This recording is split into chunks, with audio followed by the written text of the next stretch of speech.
Hey coaches, we are talking today about how to actually achieve the goals that you set. Now, I will be honest with you, I am obsessed with goals. I love goals. I love everything about them, but it doesn't mean that I'm perfect with them or perfect about them. And one of the things that I keep hearing from ambitious women is that they are concerned about setting a goal because they're afraid they're not going to achieve it. And I think that this is common amongst women who really struggle with perfectionism, not good enough. So it's not about women who aren't successful. Actually, many of the women I hear this from are incredibly successful.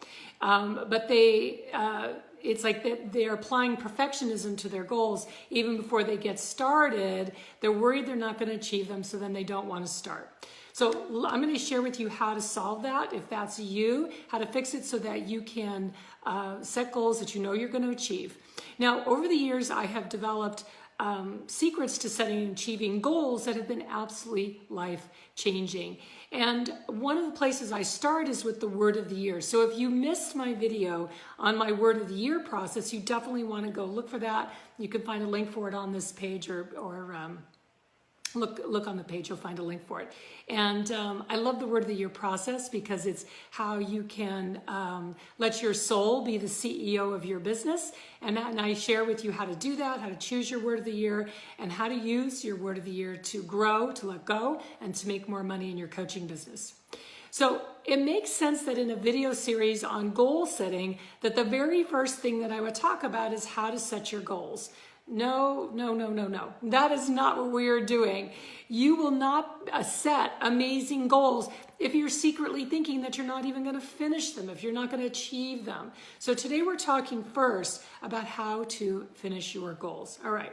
Then in an upcoming video, I will share with you how I create my goals, what the key components of a successful goal are, and how I get my goals into my calendar so that I am free to organize my day around my goals and feel relaxed and at peace with what I'm doing. Now, if you're new to following me, I'm Kendall SummerHawk. I am the creative founder of the #1 certified coach training school for women who want to be soulful business coaches and who want to be awesome money coaches.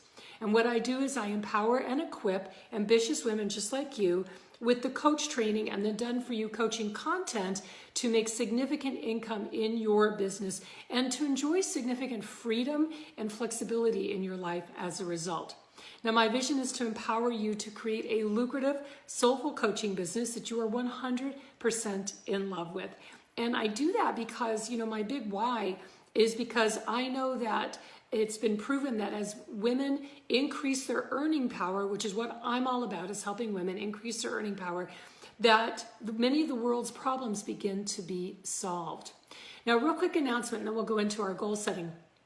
If your goal is to coach women entrepreneurs and to make significant income as a coach, then I want to be sure that you know right now we are enrolling into my signature coach training program. It is the Certified Money Marketing and Soul Coach Training Program.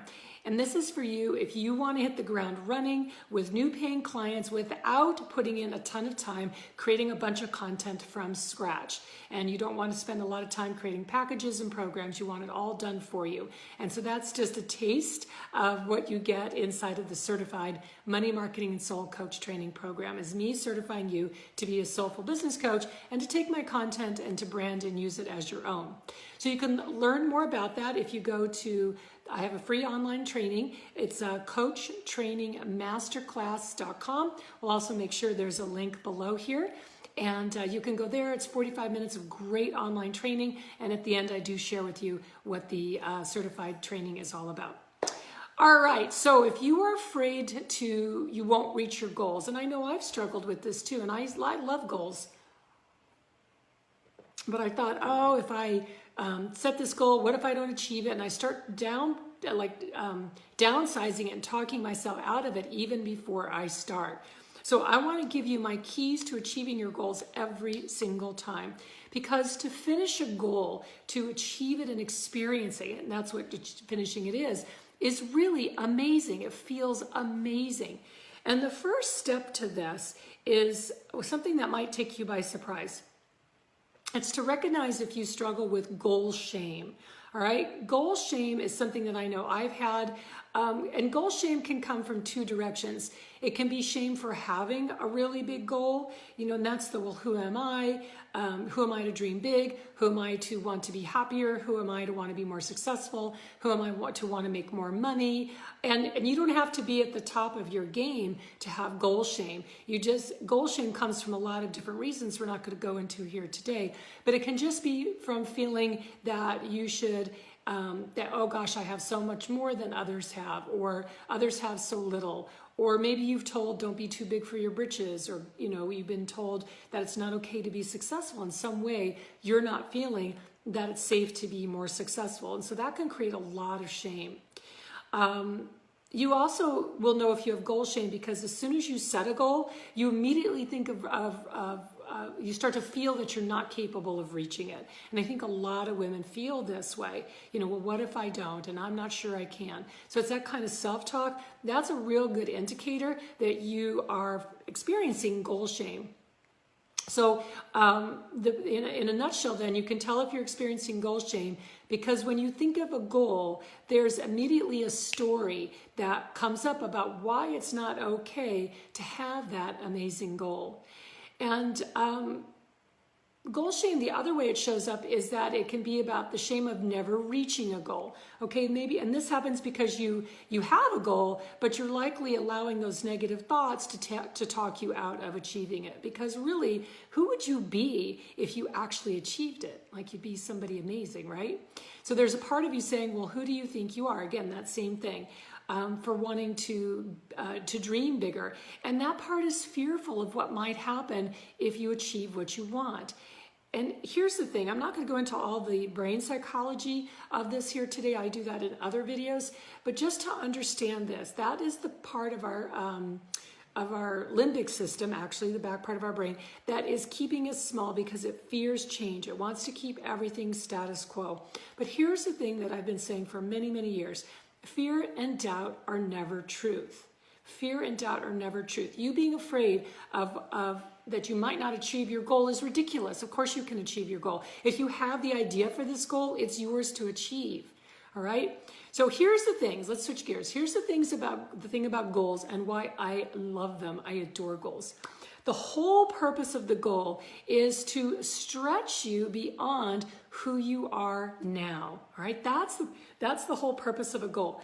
And where goals require you to say that you want something that is different for yourself. You want to become that next version of yourself, that next higher version of yourself.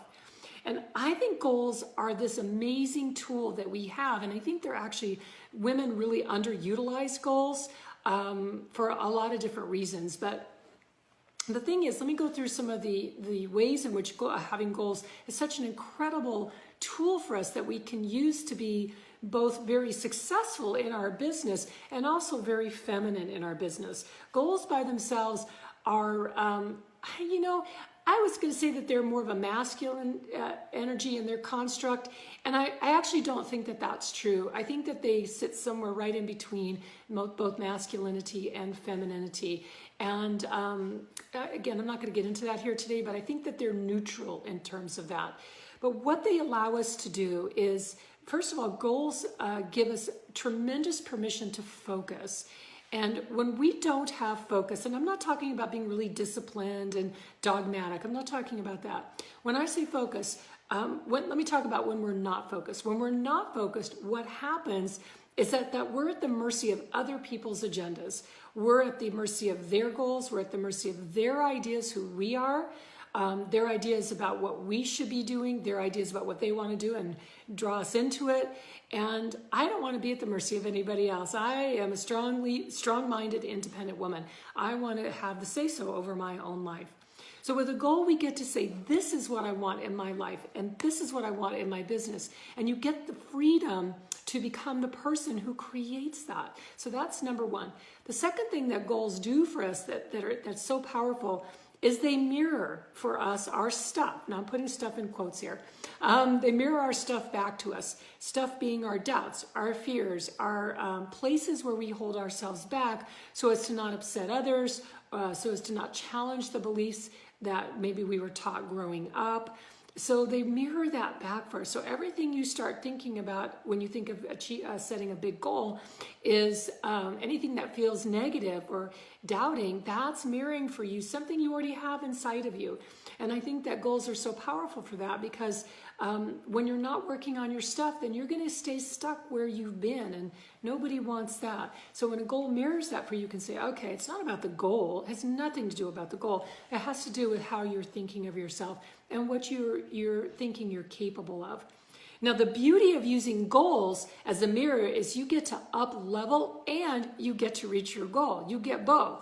So that's a win-win for you. And as a result of that up leveling, you've become this new amazing person.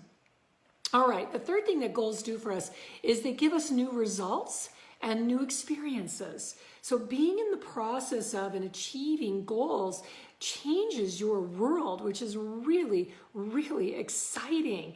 And it really reshapes your life into something that you perhaps previously only dreamed of. So goals lead you forward because they are future focused. I mean, the whole point of a goal is that it's future focused. Now, the fourth thing that goals do for you is it gives you tremendous permission to say yes to your desires, to say yes to what it is that you want instead of settling. And you know, I think that for a lot of us, we become a little numb to dreaming big, to wanting to be, do, and have more. And I'm a big believer in that, because more is about growth. It's about evolution. It's about taking who you are to that beautiful next level. And you, more is also you wanting to live your life full out, to be fully expressed, to live fully to your potential. And I think that goals are a crucial tool that you can use to make that happen. All right, so let's go through some tips on finishing a goal. Okay, so number one, you got to write it down. You have to write it down. And typing it up is okay. I think handwriting is way superior, is far superior. There's something about putting pen to paper or pencil to paper that activates things in our brain that's extremely powerful. So with this small action of writing it down, you start to connect energetically and subconsciously to your goal. And it turns your goal from wishful thinking into something you're actually saying, I want this. Tip number 2, say it out loud every single day. I want you to live it. I want you to breathe it. I want you to breathe life into it. I want you to make it real. And saying it out loud every day. It's not enough just to say it to ourselves. We need to say it out loud every single day. It gives it energy. Now, and it also helps channel your focus. Tip number 3, be aware and identify how you're feeling about it. So this is about negative emotions, okay? So this is nothing to, don't misinterpret negative emotions. Negative feelings about your goal, they're going to come up. If they're not coming up, you're not setting a big enough goal. Negative feelings will come up. And negative feelings are interesting because they, of course, are doubt and fear, but they're also feelings like confusion. That's a big one. Overwhelm is another big one. Indecisiveness, saying, well, I don't know, or I'm not sure. And that's one I know comes up a lot. For me, personally, that's the one I kind of play to. And so when that comes up, it tells me that this is an important goal and I need to work with those negative emotions in a way that they can be eliminated. So they may come back and that's fine. I just work with them again and they go away again. So negative emotions, first of all, do not mean it's the wrong goal. They really don't. Negative emotions are not your intuition. They are your subconscious part that's trying to keep you safe, okay? In fact, they mean it's a great goal. Negative emotions, all negative emotions mean is that you're in the process of letting go of the old and replacing it with new thoughts. And when I say thoughts, really what I'm talking about are beliefs. Now you probably know if you've been following me at all, I'm really into belief work. That's one of my specialties. So when you have this new goal, you're going to have to let go of some old constructs, some old beliefs, and you're going to have to create some new beliefs that support you and your goal. Now, negative emotions are the stuff that your goal is mirroring for you. Those emotions are already in you, and if you avoid them, then you're going to be stuck with them, okay? If you avoid them, you're going to be stuck with them. So when they come up, all you need to do is this. I mean, there's lots and lots of different things you can do, but it can be as simple as recognizing them as something that's now available for you to make a new choice about, to make a new belief about, and to make a new meaning about. So let me give you an example here. Feeling fear doesn't mean that there's something to be afraid of. You know, somebody could feel fear about their goal and actually act as if that fear is real. Or you could feel fear and say, you know, I'm feeling this fear, which isn't real. There's nothing to be afraid of. There's nothing to be afraid of here. And then realize you just need to replace it with a different belief that's going to support you in your goal. And the meaning that I give to fear with a goal is it means you're doing something new. You're recreating your comfort zone. Think of it that way. You're redefining your comfort zone. You're growing, and that you're safe no matter what. Those are some great belief statements I just gave you. All right, tip number 4. I want you to substitute, well, I don't know how to fill in the blank, because when you have a big new goal, you're not going to know how to do it. That is normal. That's totally normal. Don't let that stop you. But you don't want to say everybody says, don't worry about the how, don't worry about the how. And all that does for me is makes me worry about the how. So I want you to do this instead. Instead of saying, well, I don't know how to blank, blank, blank, I want you to say, this is how I'm going to figure it out. This is how I'm going to figure it out. So when you do that, what happens is you're switching your brain to start focusing on what are some of the resources, what are some of the steps that you're going to be able to take, or resources you have available to you to figure out the how. So you don't have to know the how to set your goal. You just need to know that you do have resources. You can figure this out. Everything can be figured out. So you're solving the I don't know problem by being future focused and creating steps that give you a feeling of certainty. So you may say, well, I don't know how to do this, but one of my first steps is I'm going to ask somebody for some help. I'm going to ask somebody for a resource. I'm going to start doing some researching on Google. You know, so you've got lots of ways to figure it out, okay? And tip number 5 is tell someone your goal and keep checking in with them. And please do not make this person your spouse or your significant other. Don't do that, okay? Make it someone who won't buy into excuses, who will not buy into your explanations, you know, saying, well, I can't, I'm really busy, oh, gee, I'm tired. And they say, oh, it's okay. No, that person is going to let you off the hook. You need to share this with someone who isn't going to let you off the hook and also isn't going to be making demands on your time, okay? They're like neutral that way. All right, so if you have a coach, that's obviously the perfect person to share your goal with. Tip number 6, we've got 7 tips. So tip number 6 is to celebrate each and every victory that you make towards your goal. And this is where you want to, again, watch those negative thoughts.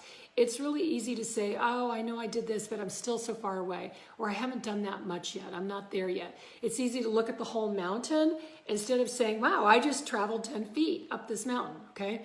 That's what I did when I set the goal to be $1 million business owner, which was back in 2006.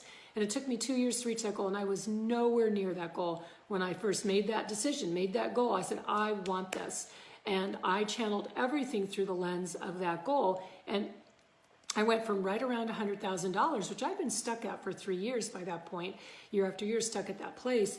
I went from there to $1 million in 2 years, just 2 years. And so I had to really watch my negative thoughts, because 2 years isn't that long in hindsight, but at the time it felt like a really long time. And there was no magic,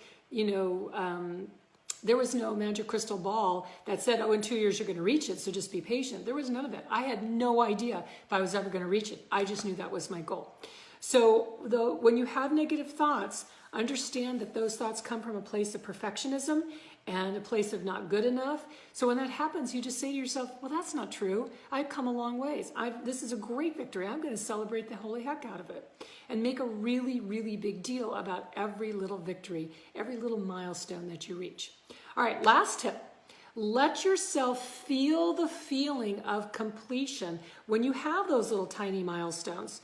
The big secret to achieving goals is to believe it is achieved before it actually is. So when you feel the feeling of completion, it confirms that belief. It supports that belief. It really, think of it as soul food for your goal. I mean, you need soul food here when you're after big goals. And allow yourself to feel that feeling of completion, even in a small step, is critically important. It's such just a huge contribution to and will make such a difference to you reaching your goals. All right, so those are my tips on how to reach your goals every single time. If you enjoyed this video, I hope that you will consider joining me in my next class of my Money, Marketing, and Soul Certified Coach Training Program, where I teach you to be the coach women entrepreneurs want to hire, and I give you the done-for-you content that you can use as your own. You can brand it and use as your own, so you can hit the ground running, signing on new clients, which I also show you how to do, even if you're new to coaching. And you can do all this without putting in tons and tons of time and energy into creating a bunch of content on your own, because you can just use mine as your own. All right, and so to find out more about that, you can go to coachtrainingmasterclass.com, watch that awesome training there, and also get information on more about the Money, Marketing, and Soul Certified Coach Training Program. All right, my whole career, just to wrap up here, my whole career is dedicated to you creating a lucrative, soulful coaching business that you are 100% in love with.